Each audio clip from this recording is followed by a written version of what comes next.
The projects that I've taken on in my life have been guided by a very simple mission, which is I want to work on projects that have the potential to make the world more informed or equal. You're not going to own a Hawaiian island at the end of it, but you are going to be able to look at yourself in the mirror. Venture funding itself is not a natural partner for media. Venture funding wants to create scalable startups that have the potential to be worth, billions of dollars. They inshitify over time. Like it's what they do. Hi, Rabble. Hey, Alice. So today's guest is Ben Werdmuller. His current role is Senior Director of Technology at ProPublica. He's held many roles in many interesting organizations over the years. He's also been a VC, although he says that wasn't the most natural fit for him. He founded a white label social media startup around the same time that Facebook came on the scene. So, you guys have kind of tracked each other's history over the years. What made you want to speak to Ben about kind of the current state of play across all sorts of things? Ben is someone who has, through his career, deeply cared about the values of his work and the impact of his work. And so I wanted to talk to him because he's been in many different roles. He's been a venture capitalist with Matter.vc. He's been a startup founder with Elgg, which was this alternate history of Facebook, this sort of socially good social network that ends up getting adopted by the governments of Canada and New Zealand and the UK and the 15M movement in Spain. All of these people who want their own tools, their own collaboration, a social media app that isn't exploitative. And then he's done a lot of work with journalists.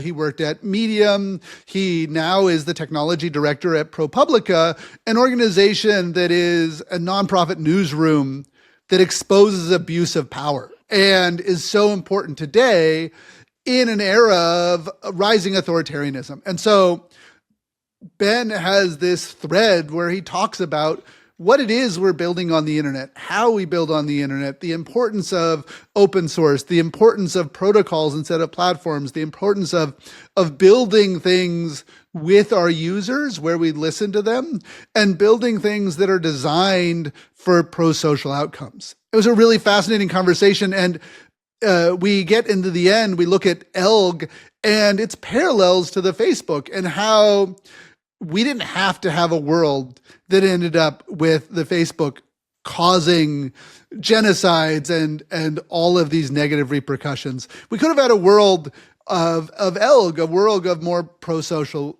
history, and how we can learn from that to build into the future. Yeah, and as you say, you kind of like end the conversation talking about the importance of mission-driven and mission-driven companies and organizations that provide a net benefit to society. They don't just take from it.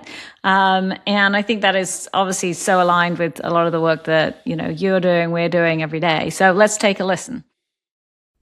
Today on Revolution.Social, we have Ben Werdmuller, who is a hacker and a technologist and a thinker, a former venture capitalist who is currently the Senior Director of Technology at ProPublica.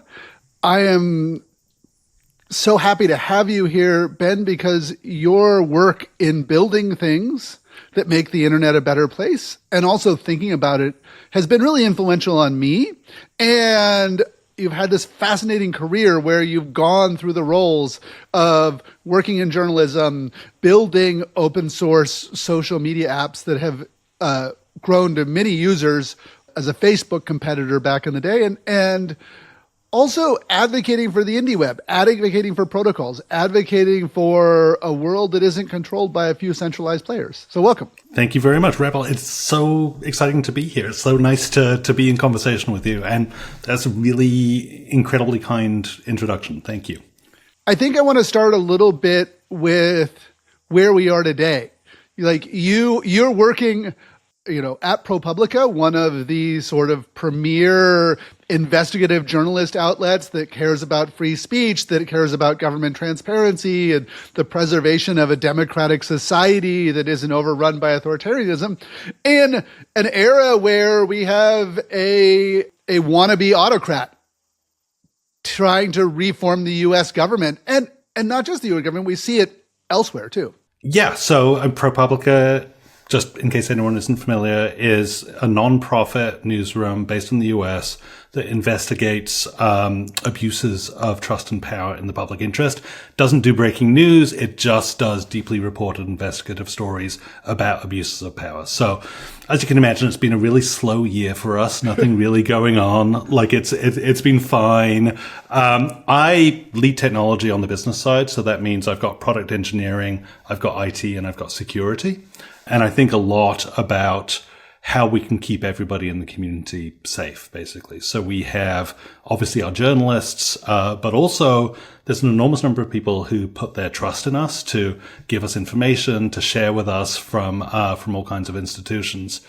And, I'm not a journalist. I'm deeply glad, and it's really deeply meaningful to me to be in support of the journalists who are reporting these stories. And I think we need it. It's a really, for me personally, it's a really scary time. I think for a lot of us, it's a scary time. And it feels like this is a place where I can help, basically. But there is certainly a lot going on, and it really changes day to day, week to week. The things that come into our path that we have to deal with change. And then, obviously, in the nation and the world, everything is changing all of the time, and sometimes really deeply disturbing ways. Yeah, I mean, we have an era where people are no longer trusting what they see in the media, both because that's the agenda of authoritarians. You undermine trust in alternative institutions, and because of artificial intelligence, making it very easy to fake everything. Yeah, I mean, there's certainly those two things. And I would say, trust in the media had been waning for a really long time. Also because media institutions weren't really meeting people where they were at. Like the internet changed the way people want to receive information. And a lot of newsrooms didn't want to change how they worked and how they communicated, how they built community. And so I see them as being quite culpable as well. Certainly, over the last year, the government has gutted funding to public media. There have been certainly plenty of attacks on newsrooms, so I don't mean to equate those things. But I think we had... The crisis predates that. The crisis predates that, and we were kind of like... We were set up, right, to have a really nasty fall, and that's kind of where we are, where we are right now. I will say there's a bunch of startup newsrooms in particular that are springing up and operating in different ways that I am really hopeful about. There's lots of really interesting organizations that are operating in different ways and are meeting people where they're at. And so I don't think we're doomed, but I do think, it's clearly been quite a dark time.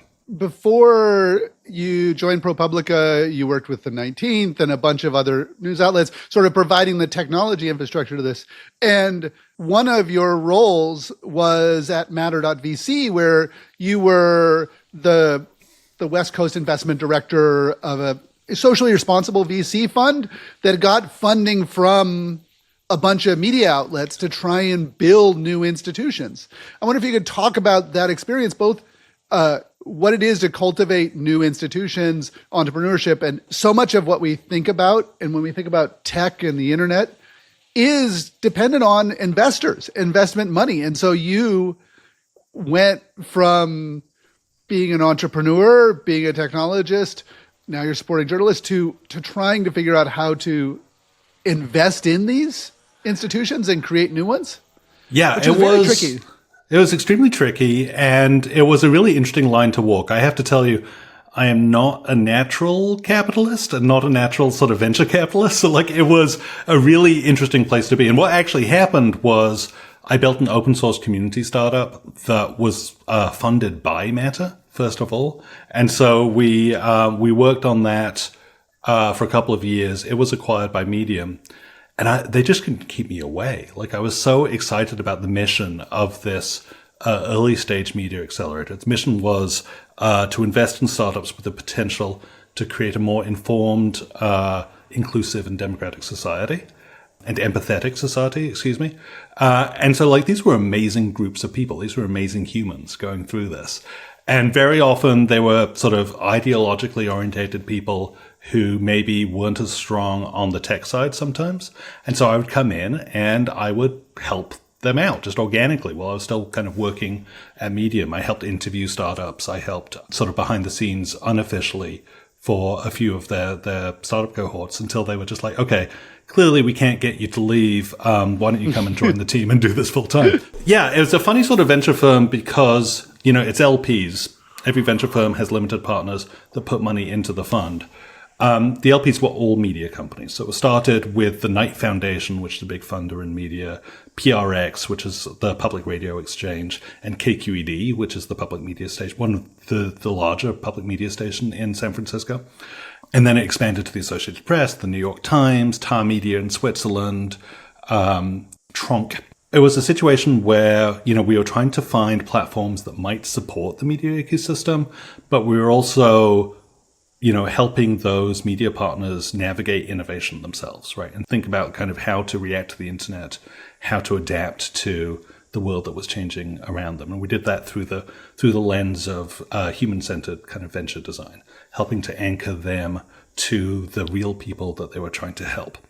I will say, there are two parts to Matter, basically. One part is that essentially academic course in a way that we put people through as part of the accelerator. And I think that was very successful, right? We got people to really think about anchoring themselves to their customers, to the people they needed to help, and get really concrete about business strategy, which I think often when you have ideological founders, they're less tethered to that. And so helping them to do that is really meaningful because it extends their runway. It helps them to continue to do what they're doing.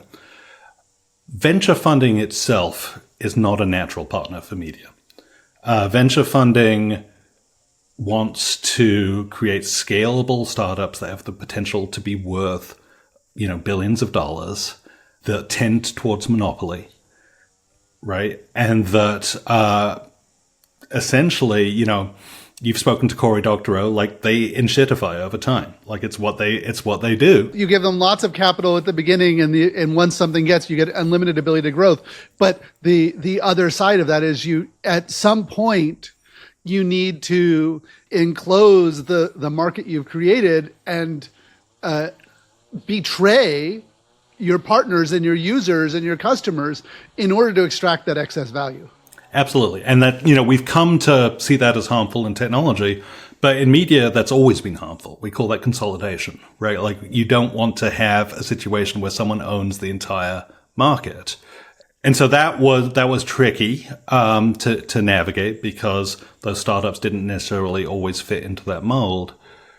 I will say that there was also a mismatch between our limited partners and the limited partners from other funds. So you would have someone would take their first round of funding from Matter and have this ideologically aligned environment, right? That would nurture them, that would give them, the ability to think about their business strategy while they were also, doing all this values aligned work. They'd go talk to other VCs, and other VCs are like, well, what do you do with this values aligned work? You just need to scale to the, scale to the sky, right? Go to the moon and forget all of this values stuff. I want to fund killers. Basically, one VC literally said to me, I need to fund killers. That's what I want. I want people with a killer capitalist instinct. That's not what you're sending me. And it's true. That is not what that community was nurturing. And so we were starting to explore different models for funding that were more revenue based, that I think are more sensible for that kind of environment. Some models that were even nonprofit and donation based. But the other challenge was when you're dealing with LPs that are media companies, past a certain point in an industry that is declining, those media companies maybe don't want to put money in, and they need to kind of reallocate funds. So unfortunately, we didn't get to explore that fully, but I do think those other models, looking at revenue, looking at donations, those are the right things to look at for media. And VC, there have been plenty of experiments now that have shown how damaging that actually is. Yeah, no, it's a fascinating thing because on some level, you're like, media is declining. Media companies aren't innovating enough. Media companies are stuck in older business models. Instead of being disrupted themselves by people who don't have the values and don't care about the ecosystem and don't benefit, these media companies could invest in the next generation of technology-driven media companies for a future. And yet some of the VC model and just the way that they had funding and the structure of it, it didn't work. And there's also another piece, I think, which is that media seems hell-bent on treating technology as something that happens to it, like an asteroid, right? They don't seem to want to build and actually develop and innovate themselves. They can, theoretically, right? It's a thing that someone can do. Technology is obviously a creative work in the same way that an article is a creative work, or a magazine is a creative work, but it's not really in their DNA. And so what they would prefer to do is take products and innovations from the tech sector and sort of import them, including their values, into their newsrooms, and sort of call that innovation, which it isn't really, right? It's it's a way of absolving themselves from doing the work in a way. They're not getting to shape the technology they're using. They're simply adopting what's doing and what's out there, and it's not designed for them. I was at this influencer summit, 1 billion followers in Dubai, and I sat down with the Reuters journalist who did short form video. And all of Reuters has one journalist who does all their short form video. And his stuff is great. And he understands how to make, short form video and everything else. And he works with the journalists and he tries to educate them.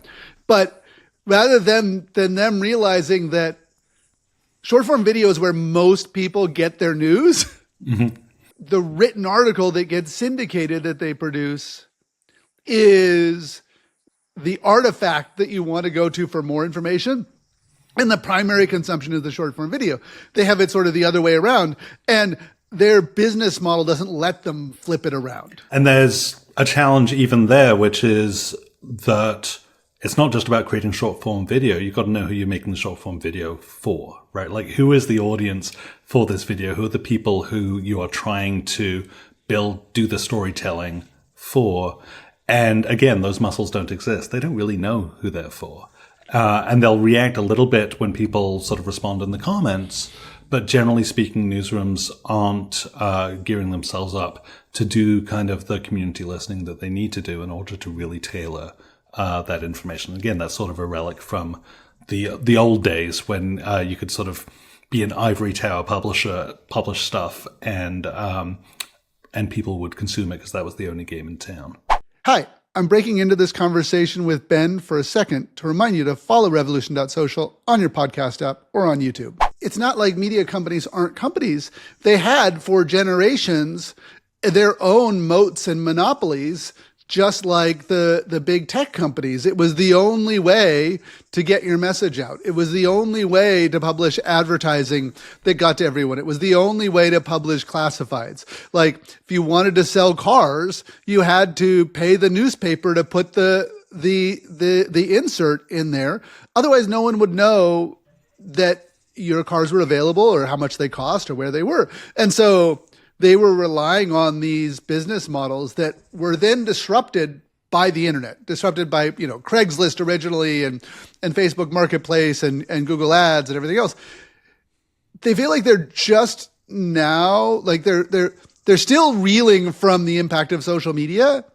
And now we have large language models. Now we have AI. Now we have this new wave, and the media companies haven't addressed the last wave. Yeah, absolutely. No, they are. You can see it as a technology shift, right? Absolutely. From a newspaper was a technology, a radio show was radio was a technology, and the move to the internet, the move, from desktop internet to mobile internet, all of those things are technology waves that they haven't really got to grips with in a major way. The internet ultimately is a conversation, always. The web is certainly always a conversation. And that's a thing that they've been really, really reticent to embrace. And now, we have this whole new world that we don't even know what it's going to look like exactly. Like, AI is not in its final form by any means, but it's absolutely going to threaten them again, and certainly change the way that we all use software and hardware, but also how we create software and hardware and how we create media. It's going to change everything. You're sitting at ProPublica. You are building technology for ProPublica. what are the conversations that are going around about how are you using this stuff? I assume that you're using Claude Code and all these other tools to build new technology, and the very way in which we build websites, the very way in which we work has shifting. And yet you need to keep publishing. That's an ongoing conversation, actually, I would say. And I've got to be a little bit careful of it because there are some sensitivities kind of in the organization. But absolutely, we have some people using tools like Claude Code. There's no mandate, right? But it's available if people want to use it.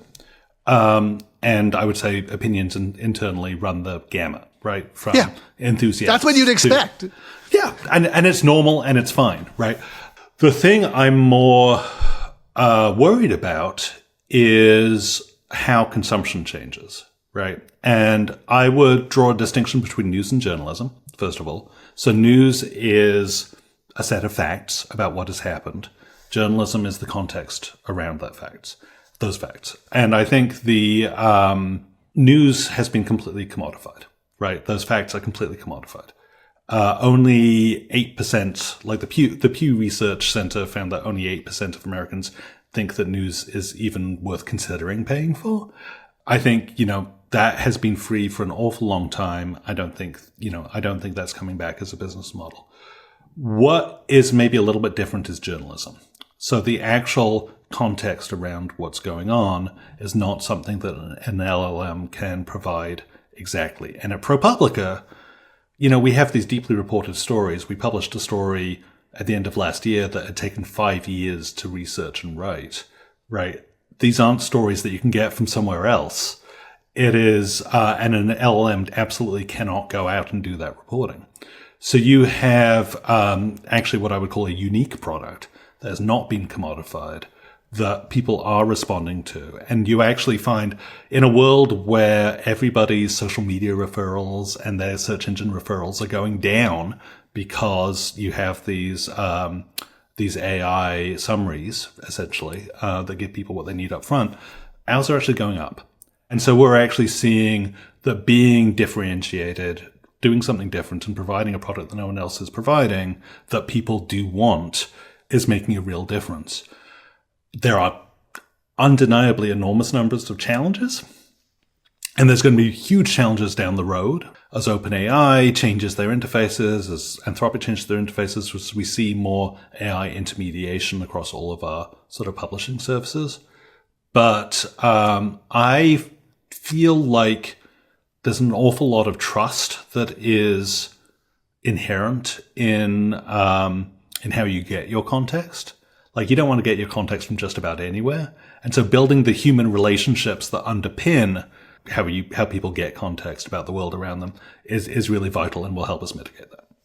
So, I mean, in some ways, the ProPublica brand, the reputation, the history, and the way in which you're careful to not hallucinate, as it were, like the carefulness of that fact checking is really, really important, because then people can trust it more and it's not sort of slop driven. But I imagine that some of your journalists are finding the large language models are useful in the process of organizing and making sense of it.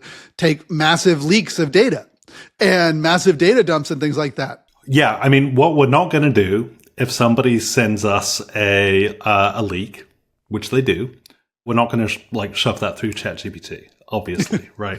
We're going to... Let's give a copy of it to OpenAI. Exactly. Like, one of the biggest things that we worry about is subpoenas, right? I have never worried about subpoenas so much in my life as in this job. And anytime that you put data in any cloud platform, there is the potential for it to be subpoenaed away from you, right? And in the case of a civil subpoena, you're probably going to hear about it, right, and get the chance to fight it. If it's a criminal subpoena, you're probably not going to hear about it, and you might not get to fight it. So we want to be very, very careful with all of the sensitive information that we receive. That means that we can't use commodity AI platforms or commodity cloud platforms to handle that data. Right, we just will not do it. You can't use the easy tools. We can't use the easy tools, not for that. Like, we do use them, but not for that. And so we're not going to someone is putting a huge amount of trust in us. They're putting their neck on the line in order to share something with us. We're not going to abuse that trust. Like, we live and die based on that trust. So we have to be very, very careful with that. So we are looking at local models. We do a lot of encryption, right? We're looking at, in a world that has moved away from on-premise computing, we're looking at on-premise computing. Like, our server room, we do have a server room, has become a storage closet, and it is now no longer becoming a storage closet, right? There are things that we can do, that we have to do in order to keep people safe and kind of uphold our part of the relationship there. And, our entire existence is predicated on trust. So, we're not going to mess around with that. But it's hard. None of these products are set up for that, right? I think of modern sort of internet services in terms of power dynamics almost more than anything else. And the power dynamic is to centralize information, to disenfranchise kind of users, right? To bring everything into the middle and kind of build wealth and power essentially for a central set of owners.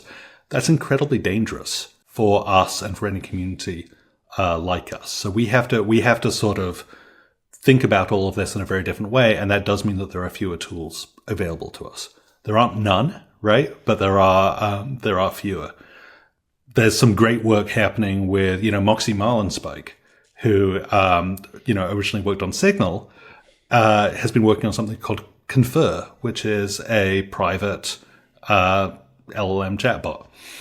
Very excited to see how that goes. Like, we've been in conversation. I'm super excited for the future of that. We're not using it actively internally right now, but it's something that, we're looking at really, really carefully.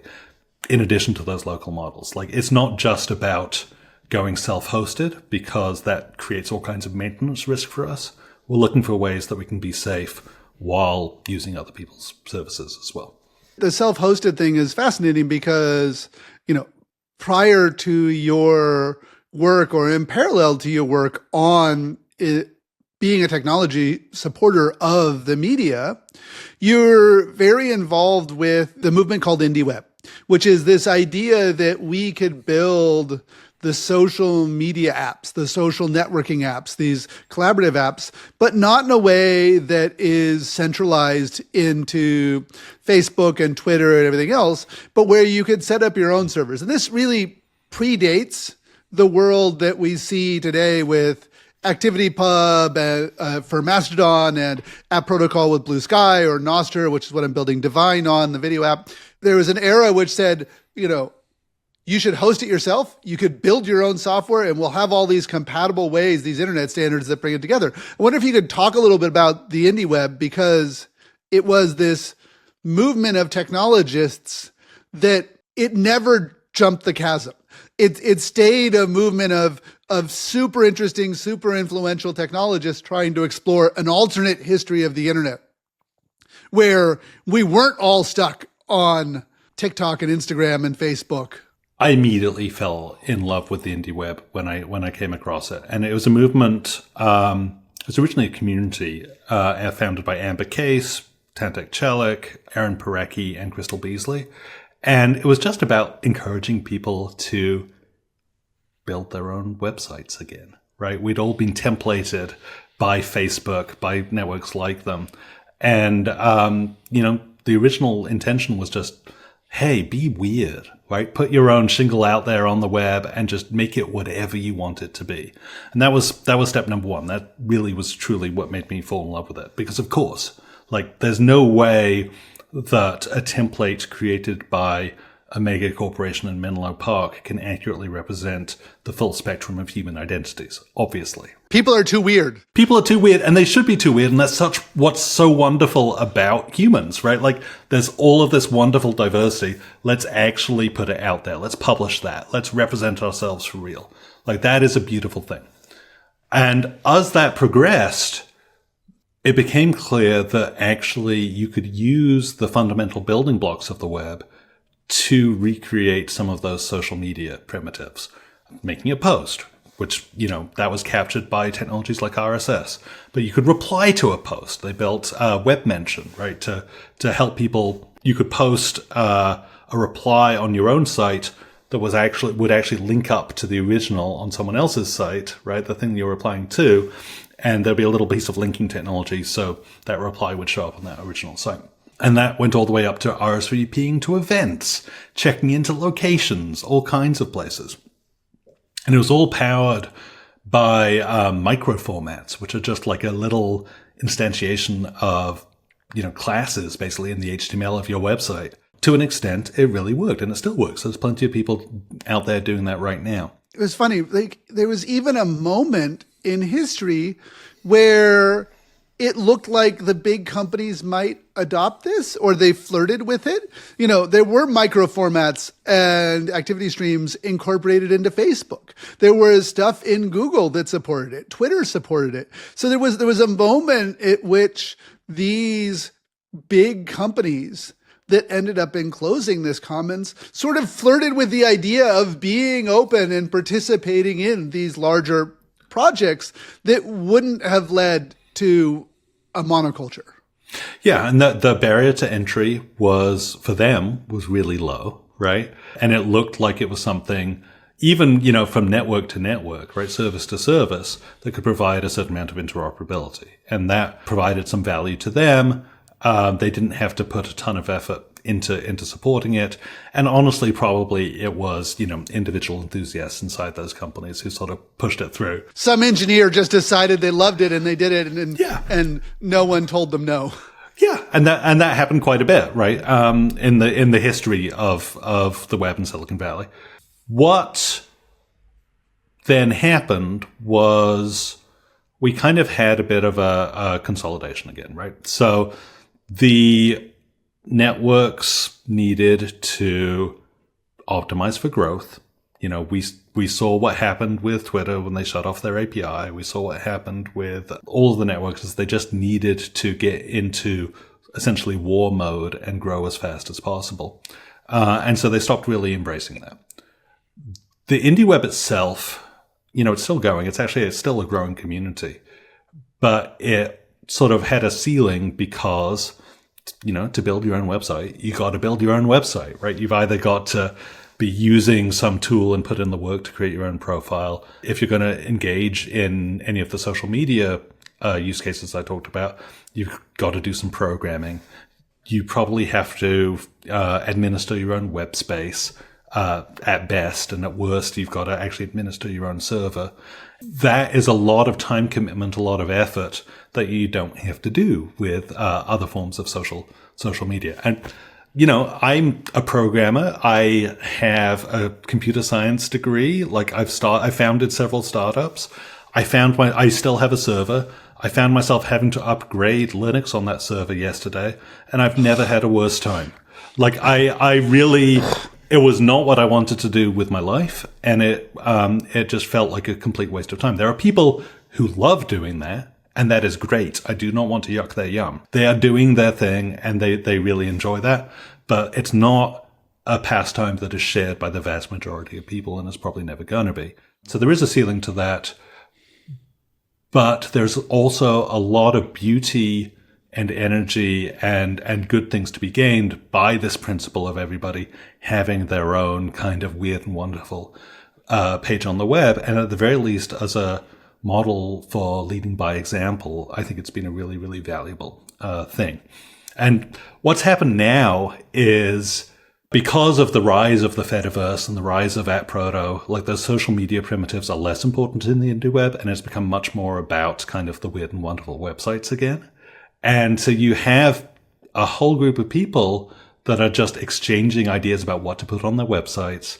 They have these, what they call their IndieWeb carnivals every month, where they all encourage each other to write about different topics. And it's just all about community. And that's probably what it should always have been. Like that's I think, a very lovely thing indeed. And just having a tight-knit community of people who care about authentically expressed identity, who care about writing on the web, who care about keeping it weird.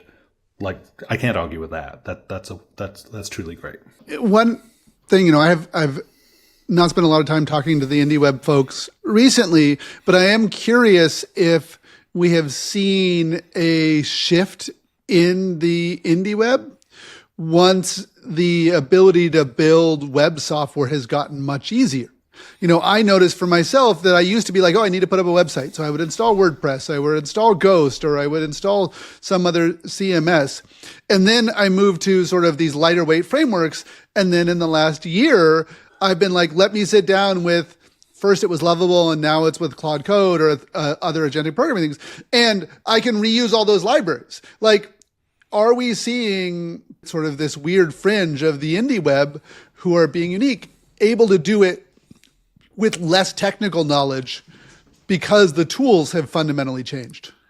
I mean, I think theoretically, yes. I think in practice, the Venn diagram of people in the IndieWeb community and people who are predisposed to experiment with Claude Code doesn't have a ton of overlap for sort of ideological reasons. Yeah. But the potential is really there. And I do think, we're obviously seeing a lot more vibe-coded websites in general. I think anything that lowers the barrier to entry for people to represent themselves online and to have something that does represent their identity, like that seems completely fantastic. I also think that there's, even beyond the IndieWeb and the open social web, as we think about the Fediverse, as we think about protocols like Nostr, as we think about AppProto and so on, there's a lot of potential there too. Right. If you have these really robust protocols that govern decentralized social networking, there's no reason why you have to be doing it on a Mastodon or a Blue Sky. You could theoretically roll your own, right, based on these protocols. And you could possibly have tens of thousands of different social apps and networks kind of running on those protocols. And I think that is, we haven't really seen that explored yet, but I do think that's coming. Like, I think that's part of the potential of all of this. Yeah, I mean so that gets into some of the things you've done, like you're, a new social, which is a project that is about gatewaying these projects. And I know that you've been somewhat involved within helping them build out the idea of bridging between Nostr and App Protocol and ActivityPub so that these new open social protocols aren't isolated. Yeah, so I should say I sit on the board, but I can't claim credit for the amazing work that Ryan and Anuj have done. Like Bridgie, the underlying tool, the whole point is to make the actual protocols less important. Nobody went out there and said, I really need to make friends with someone on ActivityPub today. What they want to do is they want to connect with another human being, on an interest basis or because they have something in common. They don't want to have to care about what the glue is. And so what Bridgie does is allow you to connect across those protocols, right? And allow you to just think about the humans involved rather than the underlying technology. And it's really important because while there is a core group of people who do care about the protocols, who do care about open source, who do care about kind of those open principles, most people just want to connect with people and have a great conversation, want to learn from each other. They want to build community. They want to organize. It's the human connections that really matter. And so creating infrastructure that helps bridge over those gaps is really crucial. No, and it's fascinating because Bridgie and these other tools have meant that myself, when I've been building Divine, of building this social video app, I am talking to the people who are building social video apps on ActivityPub in the Fediverse and building it on top of the Blue Sky ecosystem.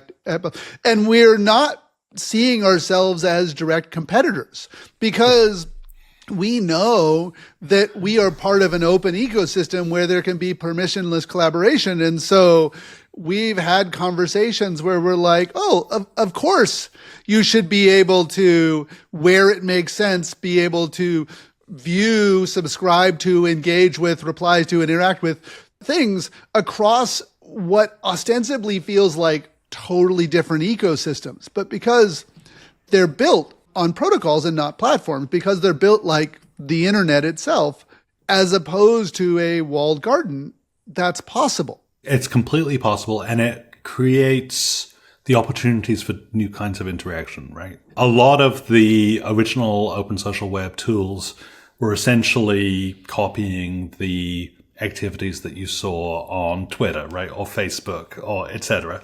And I think using that as a starting point is fantastic. But as you start building these bridges between platforms, you start having new kinds of collaborations, right? New kinds of activities are possible, and you can layer new tools over the top. Anybody can permissionlessly create a tool that will interact with your service, right? And allow them to edit video in a different way. And I think that's completely amazing. It allows everyone to just build on each other's work in a really, again, like a really human creative way. One of the things that we saw with Divine was some people and some hackers took our servers and our APIs, and because it's all open, it's open source, they can see how it all works. They went and built a bridge layer to make the original Vine app work again. So if you find an old phone, an old iPhone, I think iPhone 8 or before, and you jailbreak it and you install the IPA, the original Vine app, the actual source code, you can go and there's a setting in there, and then you redirect the servers, which are no longer online. They're gone. And it connects to their gateway, which translates the original Vine server requests to our new server requests. And then because we've recovered the videos from the Internet Archive, this person, without any asking permission from me, without asking anyone else, was able to make the original Vine app work again. And that's amazing. It is amazing. And there's so much sort of innovation that can happen. And it doesn't have to be this, VC driven to the moon, infinitely scalable kind of work. It can just be stuff like that clearly those are people who loved the original Vine. They want to bring it back, and they can. You couldn't do that in the old days. You can't do that with a closed system. No, and one of the things that I think is fascinating is we forget today that a major aspect of Web 2.0, this movement that became social media, was the idea of a mashup, was the idea that you could go and you could take one idea, one set of data, one set of functionality from one service and another set from another service, and you could combine them together and you could make something new. You could take geolocation stuff from Google, and you could take tweets and you can combine them together and you can put tweets on a map. Or you could, build stuff with Craigslist and all these other different systems that were open enough that let people create these mashups, these new kinds of creation without asking for permission. And there was this era that it was super exciting. Lots of stuff were being made. And even big businesses, you saw Zynga build Farmville, which was essentially built on top of other platforms. And then the company platforms decided that there was so much money around enclosing that commons and running an ad experience that locked everyone out, that we lost that sort of Cambrian explosion of creative social apps. Yeah, and the big difference is ownership, right? Ownership and permission. So in those days, somebody could just simply switch the switch off. The mashups allowed them to, frankly, to grow, right, to gain a foothold. And then when those platforms were big enough, they could just switch off the fire hose and whoops, everybody is trapped in. These days, with these new protocols, that can't happen. They are permissionless, they are open, so the explosion can keep coming. It can keep growing, and people can keep building on each other. And then when you layer in AI, right, and the ability to build tools without actually having to write the code and dive into the APIs yourself, the barrier to entry for that is much, much, much lower. What we need to do is probably build some of the building blocks, help people with some of the prompting, help people with some of the plumbing to make that even easier. But very clearly, there's no ceiling to that because the protocols are there, the protocols are growing, the ability to build code, that's growing as well. And there's certainly an infinity of communities that are underserved that need platforms to support them. There's lots and lots of different use cases. And it's a really exciting place to be. We're just at the crux of all of these things, and they haven't quite intersected yet. But we're close, and we see the hints of it. And that's the way all technology adoption works. One of the projects that comes out of the Nostr community, which I don't think you know about, is called Shakespeare.diy. And it's like Lovable or one of these other like agentic, web-based agentic programming things.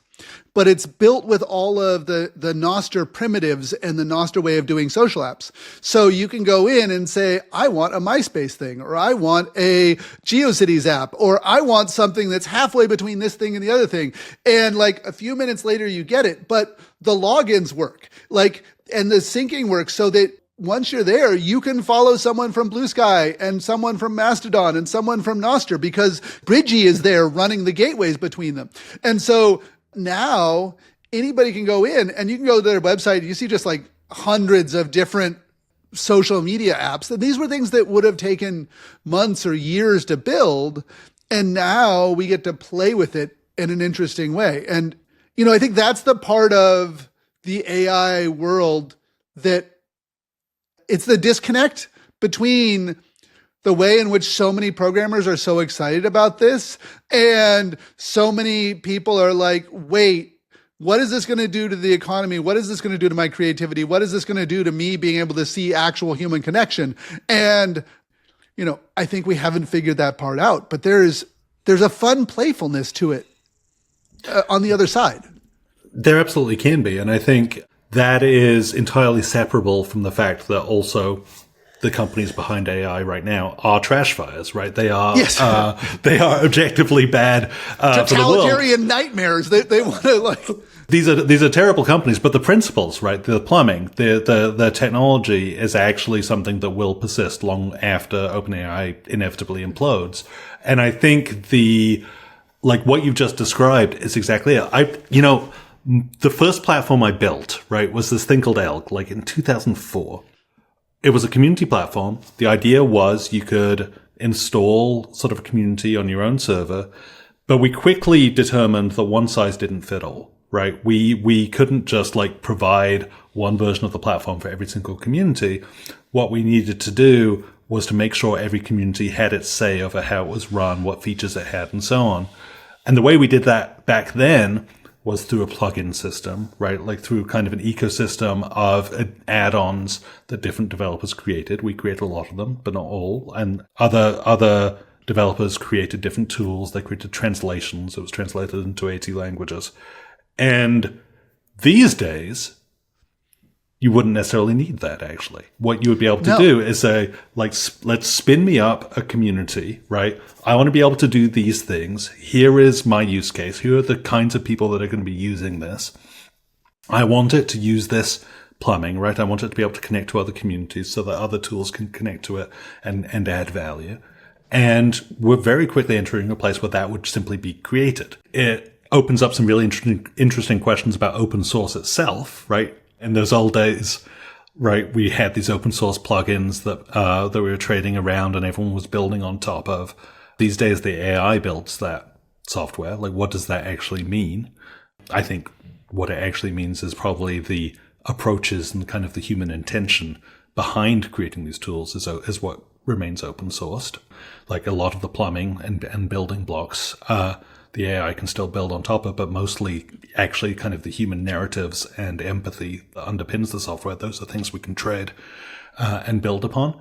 But it is a very different world. And it means that if someone hasn't built a plugin to support your existing thing, you don't need to go and either build it yourself or hire a developer or go through sort of this expensive process. You can just ask for it.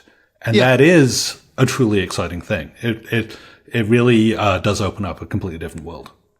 It's worth talking a little bit more about Elgg because it was and still is a very interesting social media platform that's an alternative. It's built on it's an open source license. People can install it.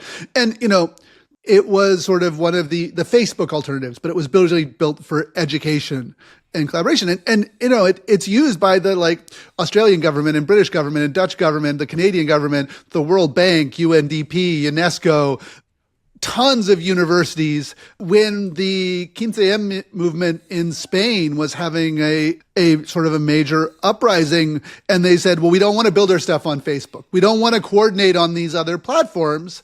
They went and found Elgg and adapted it and used it for themselves so that they could have a place for organizing that is on their own. And even though the fascinating thing is you left a long time ago, you stopped working on it, I think 16 years ago, but it's still a vibrant project. It's still, people are using it, people are creating it, and people are contributing back to it because of its open source nature, because of the fact that there are people who are using it, they find it useful, they're running it, and they contribute back to the maintenance and updating of it. And it doesn't have to be that VC return. Elgg doesn't have to make billions of dollars for anyone for it to be useful for the people who use and maintain it. Oh, absolutely. It's funny, when I first built Elgg, and I was first exploring it in 2003, I was working in EdTech, and I had just graduated. I went to the University of Edinburgh, just graduated from Edinburgh in computer science. Didn't want to leave Edinburgh, and there was no tech industry, so I just went straight back into the university and found myself kind of, working on these EdTech projects and realizing, oh my gosh, these are horrible, right? These platforms that were ostensibly for learning and building together were not designed for humans. The students hated them, the faculty hated them, the administration hated them, and I'm pretty sure the developers making them hated them. And what really made me angry was that they were charging millions of pounds to these taxpayer sort of funded institutions to run them. And I'd been like this nerd on the web since the origins of the web. I'd been blogging since 1998. And I was like, look, all these people are learning from each other over here. And I'd built the first version of the social networking platform to try and give to the university as an alternative to these edtech platforms because of the exploitation that I thought they were sort of enduring. So the whole thing was always sort of an antidote to kind of the prevailing software dynamic, right? And I suppose if I'd been a person with a different mindset, I might have said, oh, these people are charging millions of pounds. Maybe I can build something that also charges millions of pounds and make a ton of money. Didn't even dawn on me. I was just like, no, I've got to undermine this extractive power dynamic. Like, let's build something else that is actually sort of human first. The university didn't want it. They actually told me, quote unquote, blogging is for teenage girls crying in their bedrooms. So quit my job and founded a company. That's how I started my first startup. And didn't know what the hell I was doing, to be clear. And, built this platform, and we knew that it was going to be successful when the higher education people started picking it up, because, we had no funding. So we had to find customers very early. We knew the higher education people, and so we tailored it for them very deeply. It was when nonprofits in South America started using it to collaborate and conserve resources between each other completely without our involvement. It was like, oh, well, this is amazing. And we started sort of talking to them and talking to other kind of very grassroots community organizations that needed a platform to support themselves. Back then, it wasn't even that, Facebook did exist, but it was only really available to university students. So there wasn't actually anything really. I was going to bring that up. Like Elgg is an anti-Facebook. Like the University of Edinburgh, Harvard, they both came out of super respected, like old academic institutions that were building ways in which students can connect to each other. They both in some ways had the institutions themselves say, this is this silly thing that we don't care about. Yet Elgg became this open source project that stayed accountable to the sets of people that used it, and people were able to install it and grow it. And Facebook became this multinational that ends up betraying the interest of its users and making trillions of dollars. In some ways, the lesson of this path of like, okay, what are we doing? How are we building it? And how do we have the impact? And the difference in being able to fundraise and be able to fund it, and like the markets and incentives end up shaping the world in which the Facebook leaves this accountable set of things where there's an accountable space with the universities. And Elgg stays in that space, but doesn't get the financial resources to hypergrowth. We both built, like, they are very similar, like this PHP-based social network, both heavily inspired by LiveJournal, actually, as it happened. And yeah, they took different paths, and now Mark has a private Hawaiian island and I don't. But it is and also Mark has undermined democracies and been culpable in a genocide, right? So like it's very, I think you have no Wikipedia page which describes the genocides you helped facilitate. In fact, I had a Wikipedia page and someone deleted it at some point about a decade ago under the label not notable. So like the paths are wildly divergent. What I will say is that, Elgg has powered, you mentioned the anti-austerity movements in Spain. It's powered governments, right? Multiple national governments have used it to share and collaborate kind of internally in order to provide for their citizens. It's been used by NGOs to train aid workers and provide and provide links. Like we never raised VC funding. We did raise some funding at one point from a set of investors in Britain, which is where I was based at the time, and that actually was probably when the project for me started to go downhill. Because even then, with a relatively modest amount of funding, we started getting pressure to operate in markets that we didn't want to be. Like, I don't want to build a social network for hedge fund managers, but we certainly were receiving pressure to do that because that was one of the kind of the major financial forces in the UK at that time. And so I think like there's a lot to be gained by actually staying independent, being absolutely tethered to individual sort of customers who are values aligned and will support a project like this. But it does mean your potential reach is lower. You don't get to own a Hawaiian island. When I did leave Elgg, my financial upside was a laptop. It was a good laptop. It lasted me for a long time. I feel really good about that. But I do think the legacy of it is good. Like, I do think it helped people. I think it continues to help people.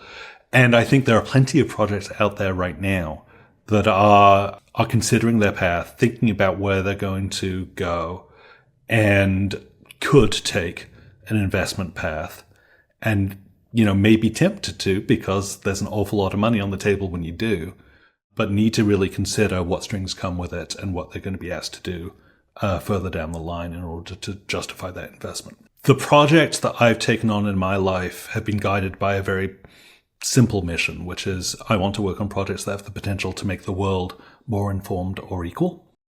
And Elgg was certainly one of those.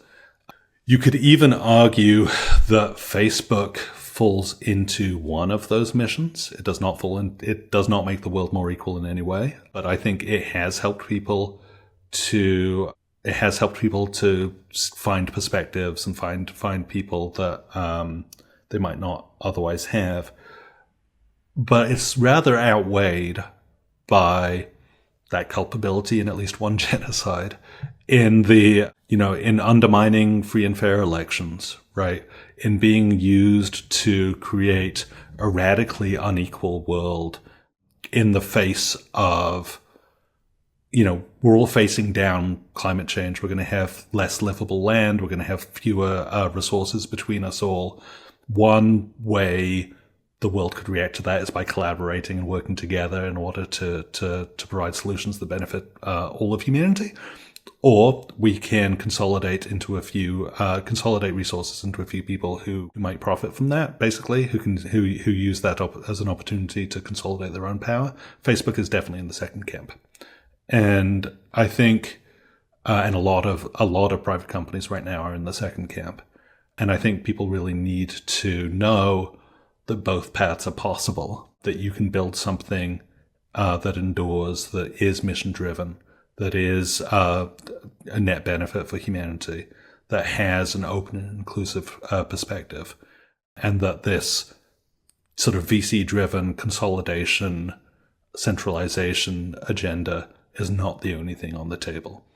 You're not going to own a Hawaiian island at the end of it, but you are going to be able to look at yourself in the mirror.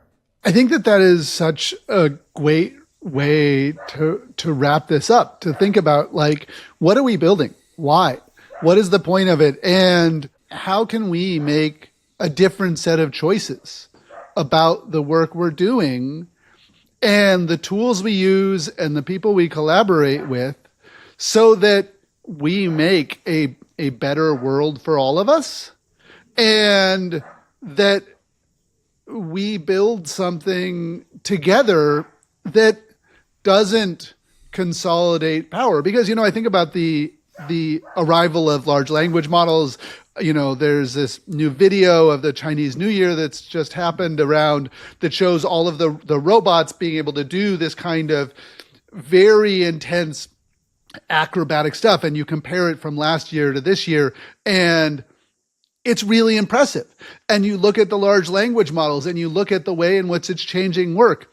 And if it weren't for the way we allocate money, if it weren't for the way in which we provide value and meaning for people through their work, be able to structure our economy, the opportunity to have at our hands all human knowledge and the ability to have these super intelligent assistants that we could work with, and is amazing. The idea that we could have potentially within a year or two a set of humanoid robots that can do a huge amount of work could be amazing if it's controlled by all of us, if it is held by all of us, if we all benefit from it.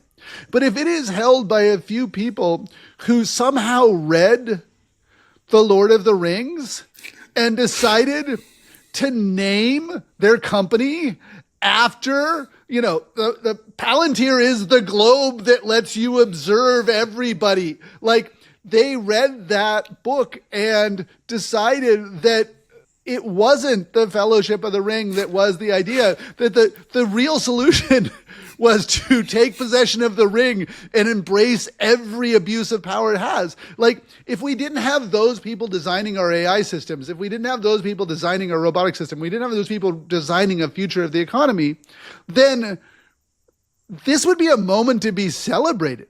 This would be a moment to say, it is not a bad thing that 10 million people can produce a feature-length Hollywood quality movie in their own bedroom. It is not a bad thing that a huge amount of manual labor or, bullshit jobs, as David Graeber described them, are going to go away. But only if we hold this stuff in commons, only if we build it together, only if we can structure our society and economy that we all benefit. It's got to be co-owned, it's got to be co-designed, it's got to reflect all of us, and it's got to be in our control. I couldn't agree more. With that, I want to say thank you very much, Ben, for all of your work, for exposing, making it possible for journalists to expose the abuses of power that we see with ProPublica, with building things like Elgg, with advocating for protocols and a better world. And we need more Ben Werdmullers and less Mark Zuckerbergs in this world. Well, we need more Rabbles too. I'm really, really grateful. Thank you for having me on. I've had a blast, and I really appreciate it. Thank you so much. Thanks again to Ben Werdmuller for coming on Revolution.Social. Our outro and intro music is a remix of the Italian anti-fascist folk song Bella Ciao, courtesy of White Records. This episode was edited and produced by Eric Johnson from lightningpod.fm. Our executive producer is me, Alice Chan from Flock Marketing. Don't forget to subscribe to the podcast, share this episode if you loved it, and to sign up for our email newsletter, visit Revolution.Social. And for more interviews like this, follow Revolution.Social on Apple Podcasts, Spotify, YouTube, Nostos, Fountain.fm, or wherever you get your podcasts. And to paraphrase the Zapatista subcomandante Marcos, we need a social media revolution to make revolution possible. We'll be back next week. See you then.